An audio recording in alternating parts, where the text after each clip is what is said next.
dia, investigadores, de volta para mais um caso aqui no canal. E no vídeo de hoje eu vou contar para vocês a história bizarra do assassino do Snapchat.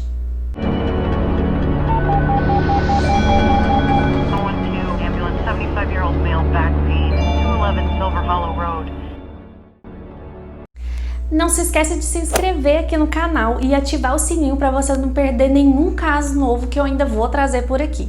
E se você quiser ver extras desse e de outros casos, me acompanha lá pelo meu Instagram, que é @SabrinaCasos.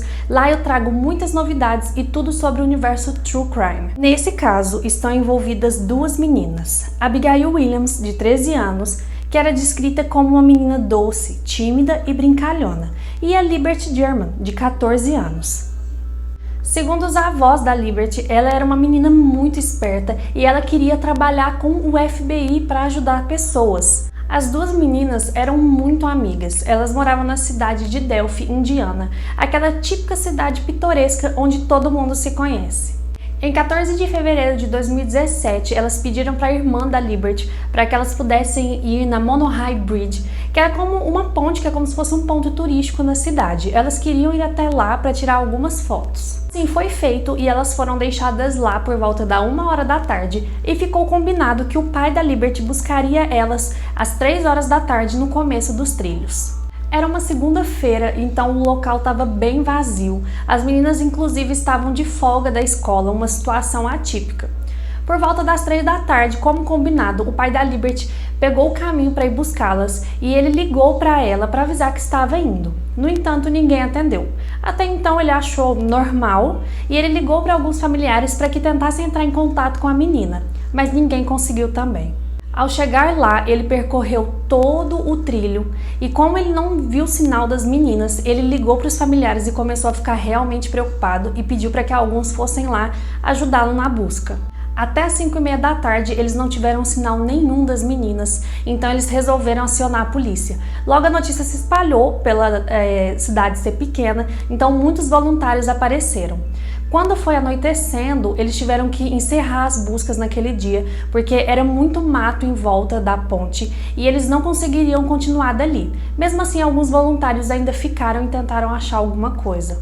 Olhando as redes sociais da Liberty, eles viram que a última publicação que ela fez foi às 2h07 da tarde e lá constava duas fotos, uma da paisagem dos trilhos e outra da sua amiga também nos trilhos. No outro dia, por volta do meio-dia, na hora do almoço, 2 corpos foram encontrados a mais ou menos meio quilômetro da ponte, em uma propriedade privada. Nenhuma informação como a causa da morte foi divulgada pela polícia, apenas foi dito que houve um homicídio. A propriedade pertencia a um senhor chamado Ron Logan, que tinha ela já há muitos anos. Ele cumpria liberdade condicional por dirigir embriagado, mas ele foi investigado e foi descartado pela polícia, que o álibi dele batia. Ele não estava na cidade na época, mas para corroborar isso, ele teve que falar onde ele estava e ele estava em um bar bebendo. Então, como ele foi preso justamente por dirigir embriagado, ele perdeu a liberdade condicional.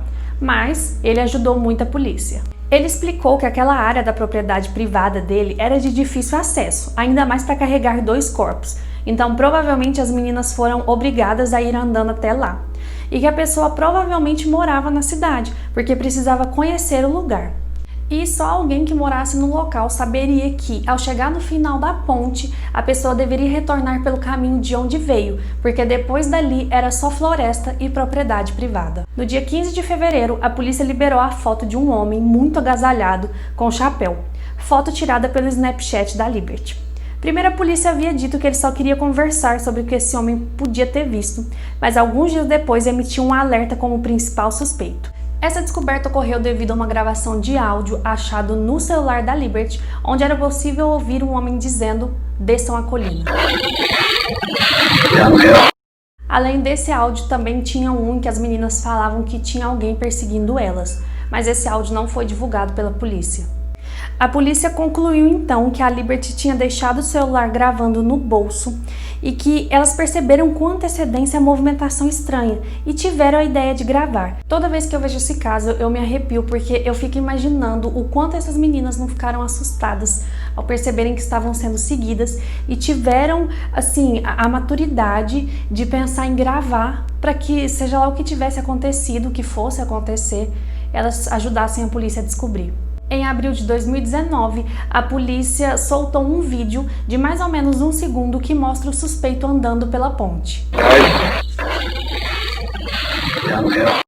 Um outro retrato falado também, que não tinha nada a ver com o primeiro, foi divulgado. Segundo a polícia, esse novo retrato é o principal suspeito e que o anterior era um suspeito secundário. Nesse novo retrato, era um homem mais jovem, de uns 20 a 30 anos. A polícia também divulgou a versão estendida do áudio e nele é possível ouvir "caras, desçam a colina", e não "desçam a colina", dirigida às meninas como as pessoas pensavam. Um dos suspeitos investigados era um cara chamado Daniel Nations, que na época ele morava na cidade e estava em situação de rua. Daniel lembrava muito o cara do retrato falado e já tinha alguns delitos com a polícia, como violência doméstica, agressões sexuais e ameaçar pessoas com um machado. Mas meses depois ele foi descartado pela polícia. Em junho de 2019, um novo suspeito chamado Paul Ether, acusado de agressão sexual, estava sendo perseguido pela polícia, mas quando eles quase o pegaram, ele acabou se suicidando. Informações que poderiam colocar o Ether como principal suspeito também não foi divulgado pela polícia. Muitas especulações surgiram nesse caso, que infelizmente não tem um desfecho até hoje, porque como que com um áudio, vídeo e fotos e toda a mídia, eles não conseguem identificar quem é a pessoa. Outra coisa que deixou algumas pessoas encabuladas é porque a polícia não divulga o vídeo na íntegra, nem os outros materiais que tinham no celular da Liberty, e também não falam nada sobre as circunstâncias da morte, como elas foram encontradas. O policial chegou a citar alguns tipos de assinaturas estranhas que o assassino deixou no local, mas ele também não entra em detalhes quais são essas assinaturas ou o que são. A mudança drástica no retrato falado é outra coisa que deixa as pessoas com a pulga atrás da orelha. Como em todo caso, e esse não seria diferente, algumas pessoas acreditam em algumas teorias da conspiração.